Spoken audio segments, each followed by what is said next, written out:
The best way to describe it would probably be an existential comedy with adventure and romance. It's a fairy tale, it's a fable, it's a myth about taking risks in your life. Tom Hanks and Meg Ryan are talking about their new film, Joe versus the Volcano, written and directed by John Patrick Shanley. And I wanted to write a film that was about the journey of a guy from a harsh and ugly environment, a bad place for him to be, to a very beautiful place where he experienced physical deprivation and was exposed to the beauty of the heavens, and how that reawakened his spiritual self and allowed him to complete his journey and find the courage in himself to live his own life. He is somebody that you can identify with so easily, and it's his journey, and all these fantastic things happen to him, and he's the everyman, you know, he's the average Joe, supposedly.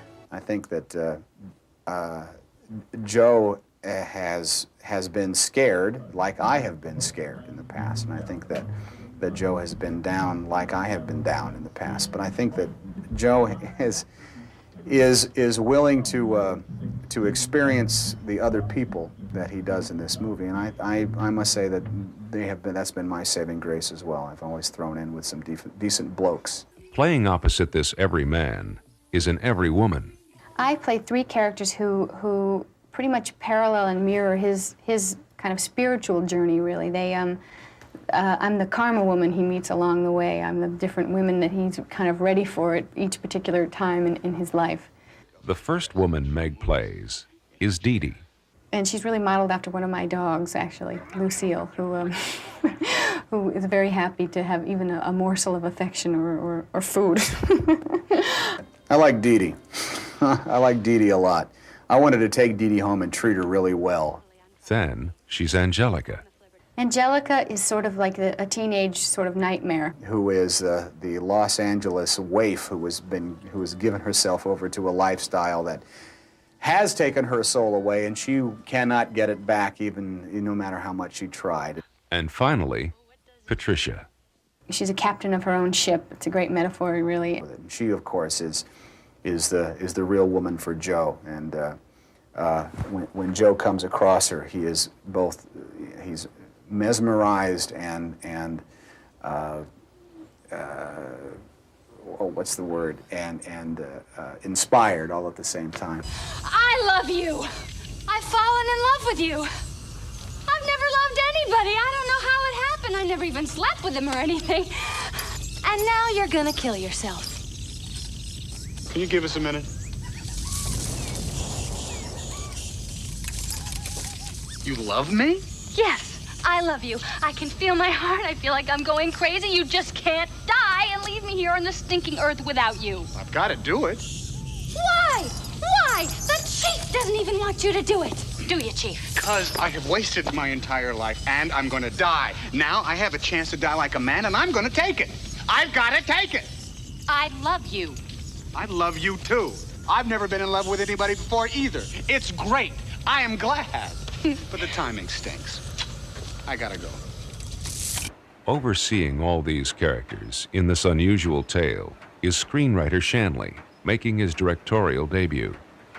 Hanks was impressed. John's ability to communicate is phenomenal, and not just with the actors but also with the crew people, but with every different kind of actor. I mean, myself and Meg, we listen one way, but Lloyd Bridges and Abe Vigoda, they listen another way. But John's ability to get them to do their best work is very, very impressive, and that's his ability. With a title like Joe versus the Volcano, one is tempted to ask, who wins? It's you can't stop a volcano. Volcano's a volcano. You can only go down and face it. Once you face it, then you're done.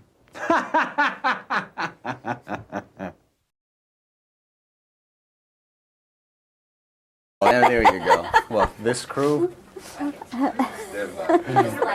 They would just laugh. It's Party Central here in 206 or wherever we are. 3, 2, 1. We're rolling, Bob.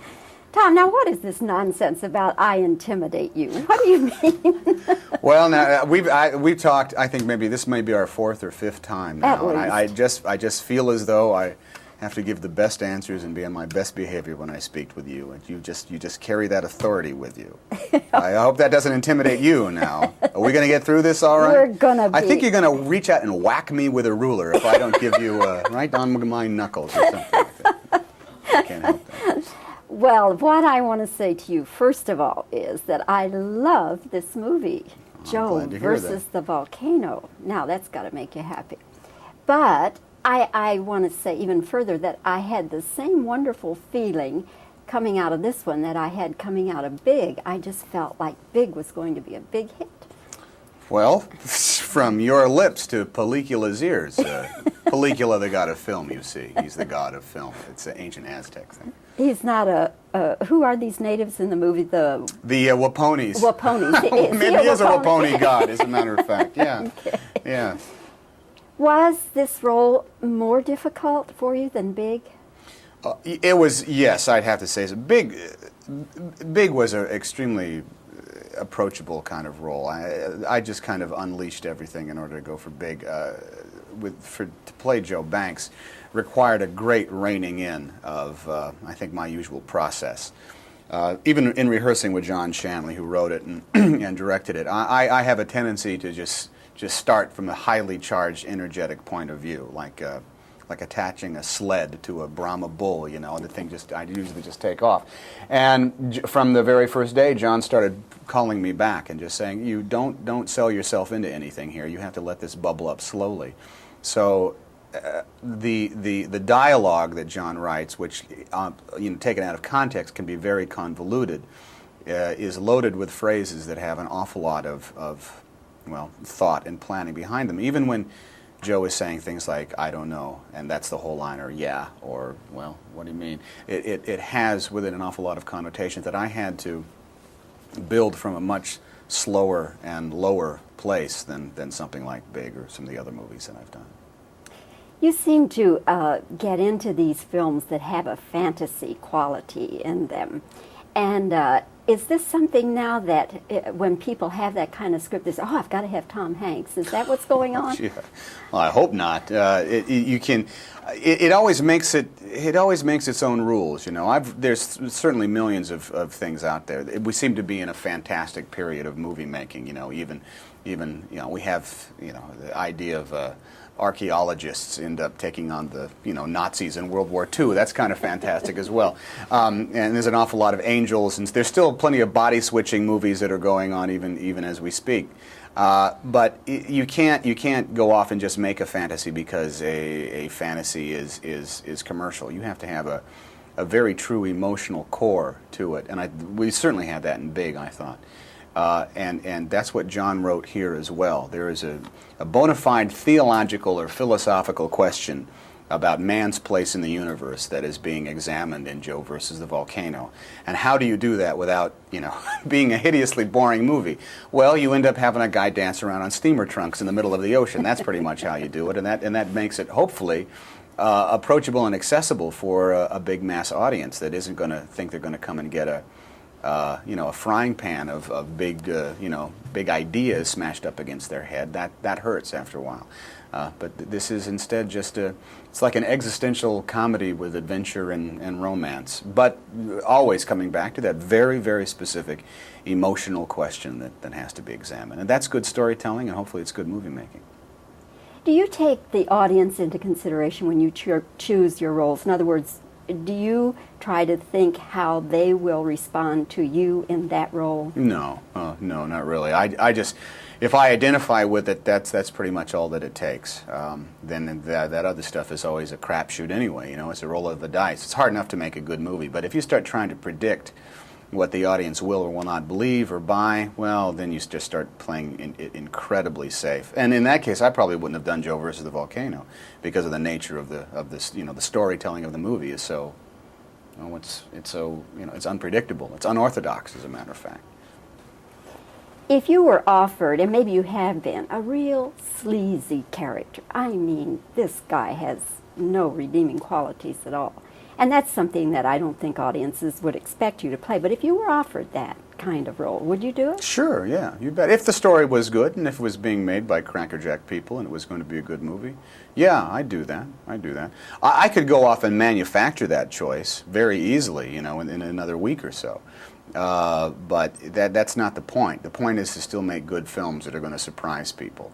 And certainly me playing a sleazy guy who is that would probably surprise people. But you find that I find anyway that it comes to you at the times when you least expect it. I mean, even my next job, knock on wood, is going to be Bonfire of the Vanities, and there's certainly all sorts of different facets of humanity that I'll get to explore there that are a bit off the beaten track, but it'll be done in a very particular way, and that's through this body and this face and this nose and this hair.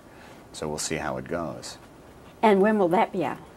Boy, I don't know. Like maybe by the end of the year. We haven't even started making it yet, so it's still in its embryonic stages. Who's directing? Brian De Palma is making that from the Tom that Wolfe tells movie. you something. Well, it sure does. Sure does. I haven't made a movie with a guy like Brian yet, so that'll be interesting. And who else will be in it?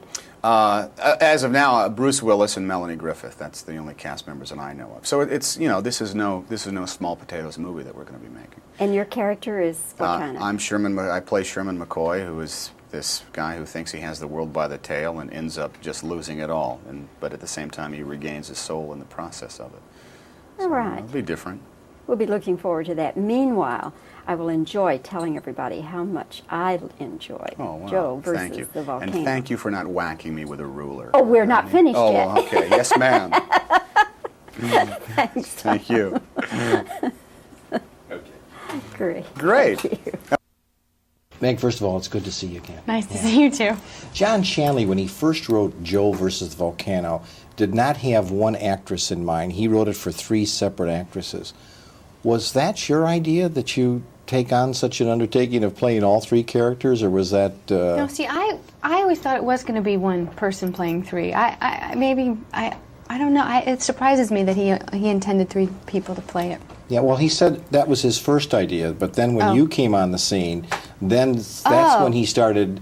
He said it was miraculous that, that when we got... I love him. I love him for saying that. But Okay. anyhow, was that the kind of challenge you enjoy? Yeah, I had such a great time on this movie, and I just loved working with him, and I loved playing the 3 different people, and I loved Tom, Yeah. About the 3 different people, I'm sure, you've been talking about this all day, but maybe you haven't heard this yet. Dee Dee, the first character, I saw a little bit of Ruth Buzzy. Haven't heard You that haven't one yet. heard that one. Dee Dee as Ruth Buzzy. Yeah, you Dee. think Well, of yeah, I can see that. Can you see some of that? You would, I would can see agree some with of that. Yeah. And Patricia, the third character, is that more of Meg Ryan? Is she? Yeah, I think so. That was the hardest one to play because it was kind of more of me, and I had nothing really to hide behind, Yeah. I was thinking as I was watching this film and enjoying particularly the scenes, each of the 3 characters had a chance to have dinner with Joe Banks. And of course, you've made the dinner scene in Sally, Harry Met Sally, so famous. I should always eat on film, you're saying. You should like that. There's 3 different times you had a chance, or in this film, each character has a chance to eat dinner. Yeah. I never thought of it that way, but you're right. Yeah. Have you been? Are you tired of seeing that scene so often? I'm talking about in Harry Met Sally, the dinner scene. Oh, well, no. I don't really see it that often. The time that was the most frightening was I went to a royal premiere in London, and Princess Di was like two seats away, and that was very humiliating. It was the only time where I thought, ooh. This was, and we talked a little bit before the tape, that this is an adult fairy tale, an adventure fairy tale. Yeah. Even though it's fun and lighthearted and the music is good and it looks good, as an actress, was it easy or was it difficult? It turned out to just be so much fun, but I always had to go through a lot of convoluted thinking and complex thinking before I can ever finally arrive at something very simple. Yeah. But this movie was a really creative experience for me, and I had a lot of fun. You did? Yeah. Good. I imagine it was quite an experience working with so many established actors like Lloyd Bridges and Ossie Davis. And I tell you, the read-through was so great. I mean, there were things that they were doing in the read-through and that's just the beginning. That's just the beginning of rehearsals, even. So, and it just all got better from there. But they're all great in the movie. Yeah, they are. Yeah. As Tom Hanks said, Lloyd Bridges entertained him in that scene that they did. And, Yeah. yeah. Did being nominated for the Golden Globe, has that changed your career at all? Are you getting better scripts or? I certainly am getting to have a lot more choices than before Harry and Sally, yeah. So life is, yeah, my options have kind of widened out. Were you surprised with the nomination? Yeah, that was very nice. A great compliment. Yeah. You own your own production company. What's the advantage in that, Meg, having your own company, and are you planning to make your own films? Yeah, we have yet to kind of reap the benefits of it. It's with Paramount, you know. It's not. It's like they're pretty much kind of sponsoring it, really. And we have like 4 or 5 things that they've bought and are developing. So it's a success. And so far, it's only been about 1.5 years. And the development process is a long process. When you talk about the development process, do you see yourself someday, some writer giving you a script and you're going to produce it and direct it and maybe act in it? I don't know about directing it. And maybe producing it not on a line producer level, but maybe sort of executive producing and overseeing it. That might be a great thing to do. But what I really like about it is dealing with the writers. We have some great writers that are working on things. Do you spend a lot of time reading scripts? Not lately, but because I've been researching another thing. But generally, yeah.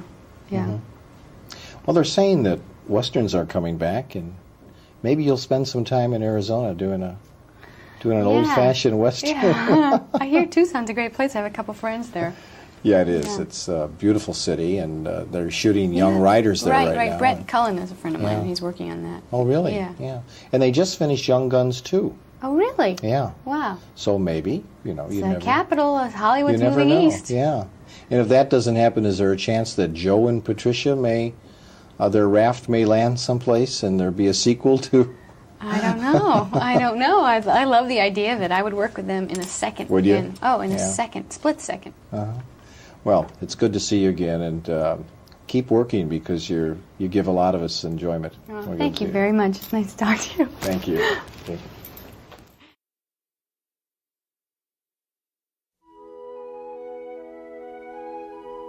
Once upon a time, in the middle of a deep, dark factory, an average Joe Banks lived a very boring life. Good morning, Dee Dee. Hi, Joe.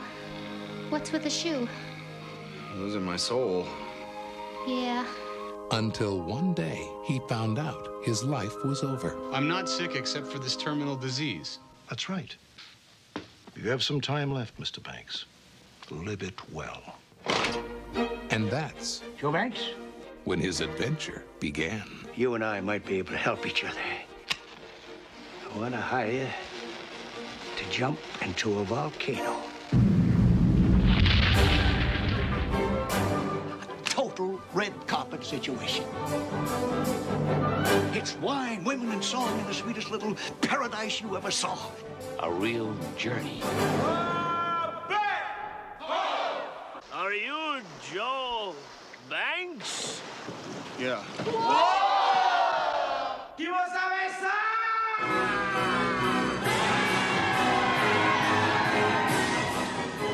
Warner Brothers presents Tom Hanks, Meg Ryan. Joe Banks. In the story of a man, a mountain, and a miracle. Take me to the volcano! He's diving! He's jumping! He's leaping! Written and directed by John Patrick Shanley, the Academy Award-winning writer of Moonstruck. I love you. I love you, too. I've never been in love with anybody before either. It's great. I am glad.